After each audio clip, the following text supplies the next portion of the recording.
Going over to the Cultural Prod podcast, you have the comment section with Brett Cooper, or rather, without Brett Cooper, continuing to lose subscribers, and folks aren't really liking the new gal thus far.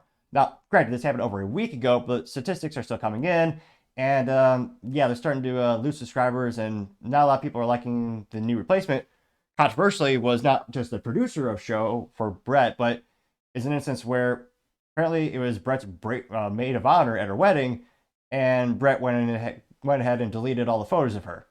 So a lot of people are suspecting didn't really end amicably, and most of the folks are saying we came here for Brett, not the comment section. So I think the Daily Wire tried to make something like the Tonight Show, where they wanted to have an interchangeable host because it's much more. They would argue it's much more of a viable business model since, again, I mean, people are human; they inherently will pass away, or maybe they want to go to a new company.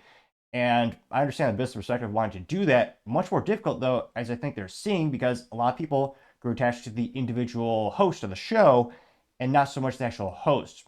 We'll see if this is long-term viable as a business model. I'm a little skeptical. We'll see if the new host, Regina, will be able to cultivate enough of a following. And again, the Daily Wire, they just passed $1 billion valuation. They have the resource allocation to make her successful long-term. I believe that they want to, but it's just a question of, how much short-term loss are you willing to invest, are you willing to really sustain before it actually gets profitable again. Now, before we dive into actual comments, which is, of course, the whole point of her show, ironically, we'll listen to Regina for what she has for a second to say, but it'll mostly be the comments. Now, one of my favorite sites is actually a statistical site, and it's called socialblade.com. You can look up all your favorite creators and look at, how they're doing, and in theory, how much they're actually making, which isn't really accurate for my show, but nevertheless. And it's kind of hilarious because if you look at the actual site, we'll bring it up right here, it still has Brett Cooper in the main head banner of the show. But of course, the new thumbnail is Regina because the Daily Wire changed the profile photo on the YouTube to Regina, not Brett Cooper. But it is funny that the banner here still says the comment section with Brett Cooper and as her. Again, the Daily Wire doesn't control this website. It's basically an aggregator for the data, and I'm pretty sure it's just a banner from the YouTube. And again, statistically, I mean, Brett Cooper was one of the fastest, most successful creators in content history.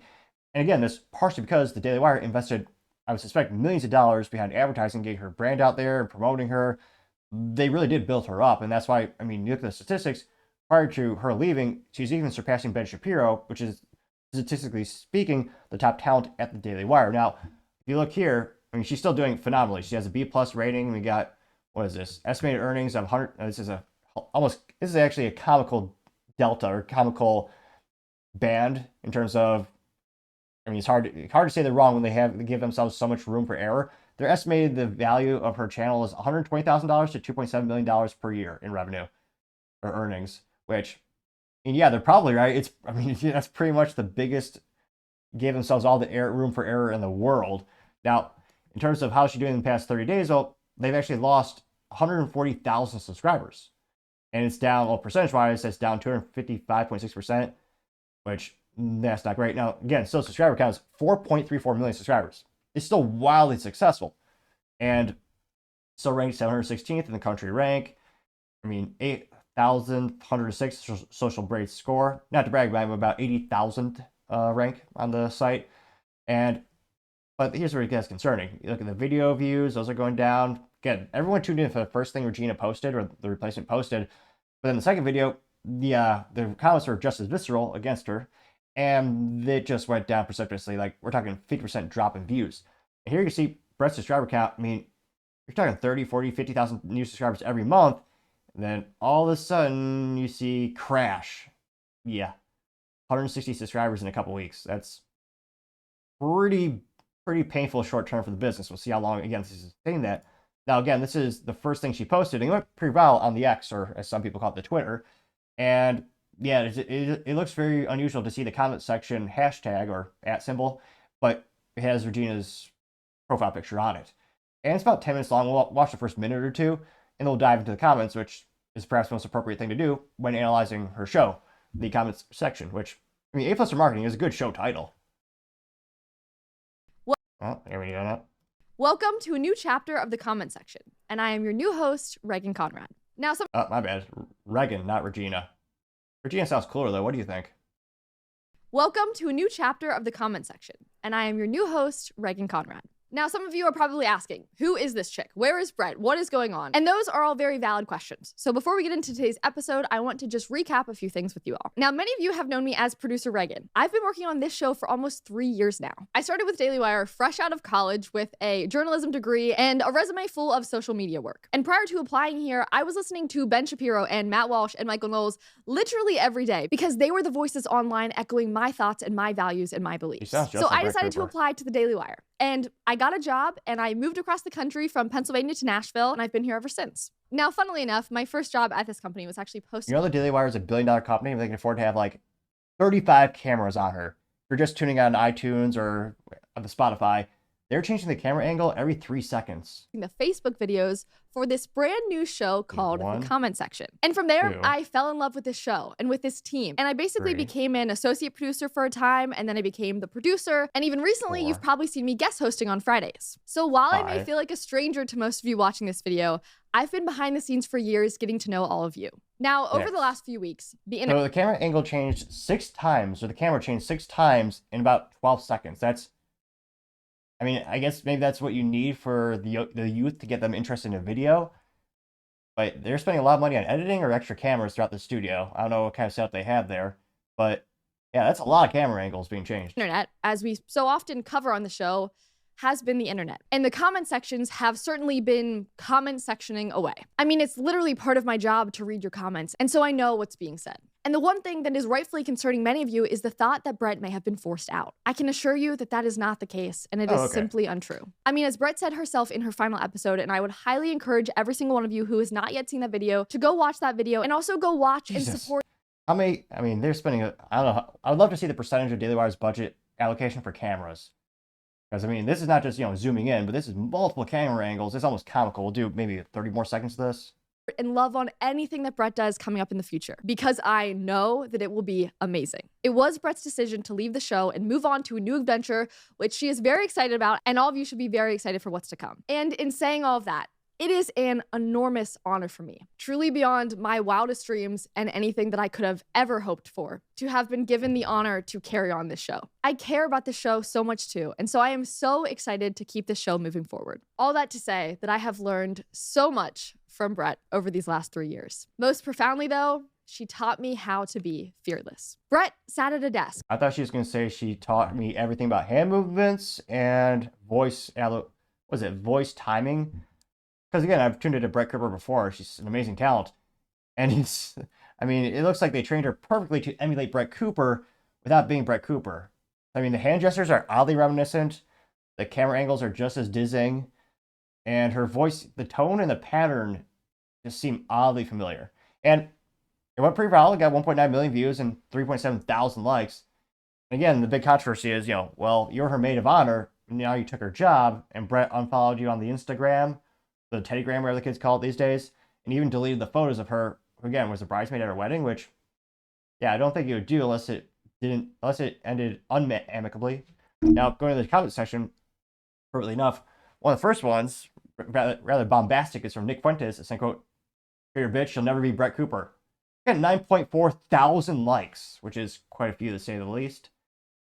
Red Beard says, quote, "Yeah, the camera cuts are really bad. Pick a shot and stick with it. This isn't a broadcast TV trying to pander to ADHD normies." 136 likes.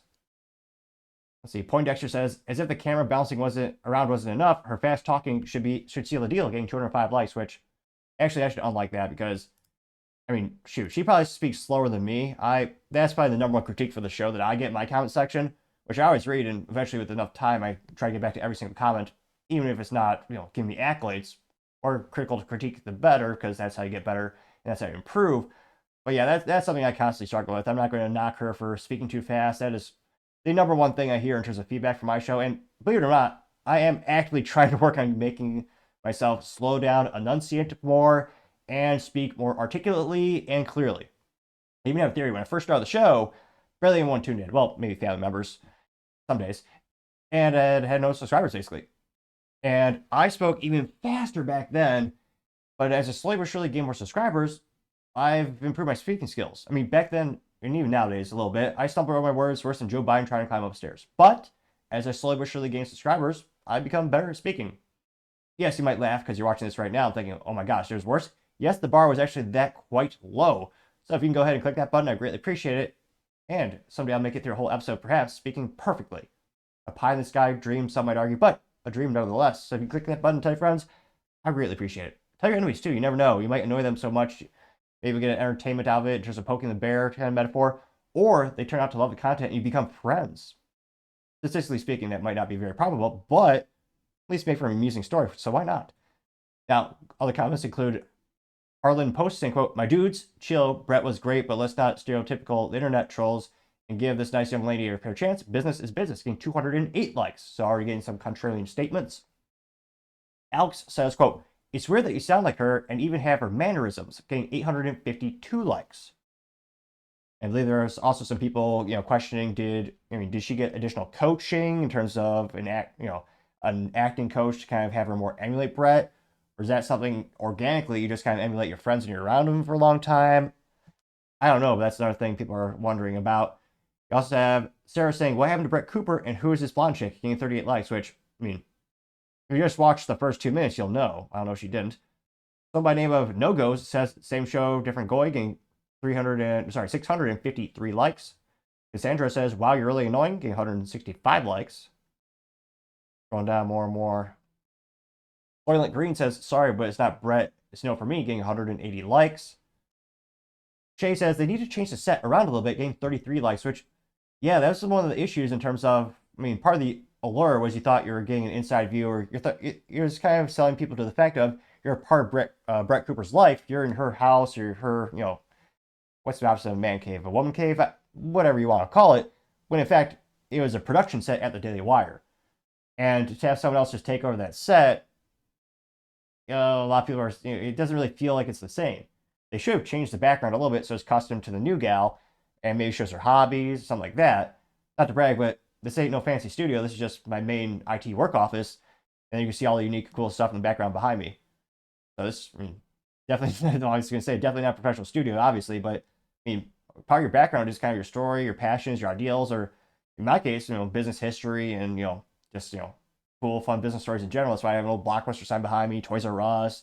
Well, you can't really see the K, but the price of the top right side of the screen is one of those price tags from a Kmart store where they actually change the numbers out. Got the old EDS and old, we can't see it zoomed in, but you can see the corner of the Radio Shack sign. The background of your show is a very personal, unique thing. And I'm really shocked they didn't take, what would it take? Maybe 2 hours to switch out just a couple of knickknacks in the background to make it more personal for her. If I were her, I would want to do that just again to, drive more authenticity. And because again, you want, in this case, it's a studio, so they want to sell the illusion that you're part of this person's life, you're part of you're tuning into them. You're not tuning into like a CNN or MSNBC. So I think that's, I don't know if you want to call that an epic production fail, but certainly design is, the aesthetics doesn't make me feel right that you're just copy and pasting it. Now, Abby says, quote, Brett is great, we'll miss her, but I don't see why her leaving is any reason to hate on you. This is hardly the first time that a show has changed host. Looking forward to getting to know you more, Reagan, and watching this next chapter of the comment section as it unfolds, getting 49 likes, which I think there would be much less of a visceral reaction if, again, there's a kind of a passing of the torch, so to say, or if Brett Cooper said, they just did a nice send-off. Again, the fact that, it's been several days, or actually a week, and Brett Cooper still doesn't announce where she's going. There's a lot of speculation there. And also, I guess it's a big thing with the youth these days, when you unfollow someone and delete photos on the Instagram, that's a sure tale sign that there's been some friction between the folks. And also, I'm surprised why, if she was her producer for so many years and they were best friends or, friends, why wouldn't she go with Brett to her next endeavor? Candace Owens, when she left the Daily Wire, she's very proud of the fact that she brought her team with her. I believe she brought her makeup artist as well as her producer. And when they started her new thing or her new venture, and in this, you're bringing the team with you. In this case, you're much more breaking the team up, which, again, in terms of corporate American structure, I understand because, again, this is a very particular show, but so many people perceive it as a personal show, not a large marquee like, kind of like the mainstream production of like the late night show. And I'll see if there's any more contrarian comments. We'll do one or two more. Isabel Moody says, quote, and you're America's biggest trader of the year, getting 595 likes. Whoa, well, another case in point in terms of people agreeing with that sentiment. Shaw Eaton says, well, time to unsubscribe and unfollow. Without Brett, there ain't the same, getting 140 likes. NATO says, we want Brett, getting 406 likes. Which, yeah, that's quite a few to say the least. And yeah, I did a fun, if you watch me on the YouTube, I try to do the community thing every day. So I try to do a poll and I ask people, like, what do you think is the most viable thing for the business of, the comment section? Bring Brett back, Regina will make a profit, or Ben Shapiro dresses up as Brett Cooper and does the show. And granted, small sample size, I think it's still less than 30 people who voted on it, but over 60% of the people said they should have Ben Shapiro dress up as Ben Cooper and do this show in the comment section, which he might need to suit up, or in this case, dress up for his new second gig. I don't think he will. They should have done that for like an April Fool's thing at least once, because a lot of people joke they look so similar to each other. But yeah, and again, there's still a massive volume of subscribers, over 4 million subscribers. And again, the Daily Wire has some exceptional marketing talent over there. I think they'll make it viable long term, especially I think it will make a profit maybe in a couple fiscal quarters. Because again, they just had $1 billion valuation. Like, that's extraordinarily impressive for a media company, again, with so much competition, so much legacy media, which still have billions of dollars of resources. So I suspect long term, this will become a viable show for the Daily Wire. Short term, there's going to be maybe some protests, maybe some people unsubscribing, but there will be a lot of people who never heard of the show and they'll find some new subscribers. I think long term, it will be a viable business choice, but short term, I think it probably hurt not just subscribers of the Daily Wire or the comment section, but also the Daily Wire has their own subscription service as well. I think that might go down a little bit. But let me know your thoughts around in the comments, because as always, it'd be fascinating to hear what you have to say. Thank you everyone for taking the time to tune in. Again, try to get to 4,000 subscribers by the end of the year, so if you can click that button, I would greatly appreciate it. Also, give me a thumbs up, thumbs down, or comment. It's a great way to give me some additional feedback, letting me know how I can make the show better and better. Lastly, don't forget to take time to tell your family, tell your friends, tell your coworkers, heck, tell your enemies, tell anyone and everyone. Just stay safe, fight the good fight.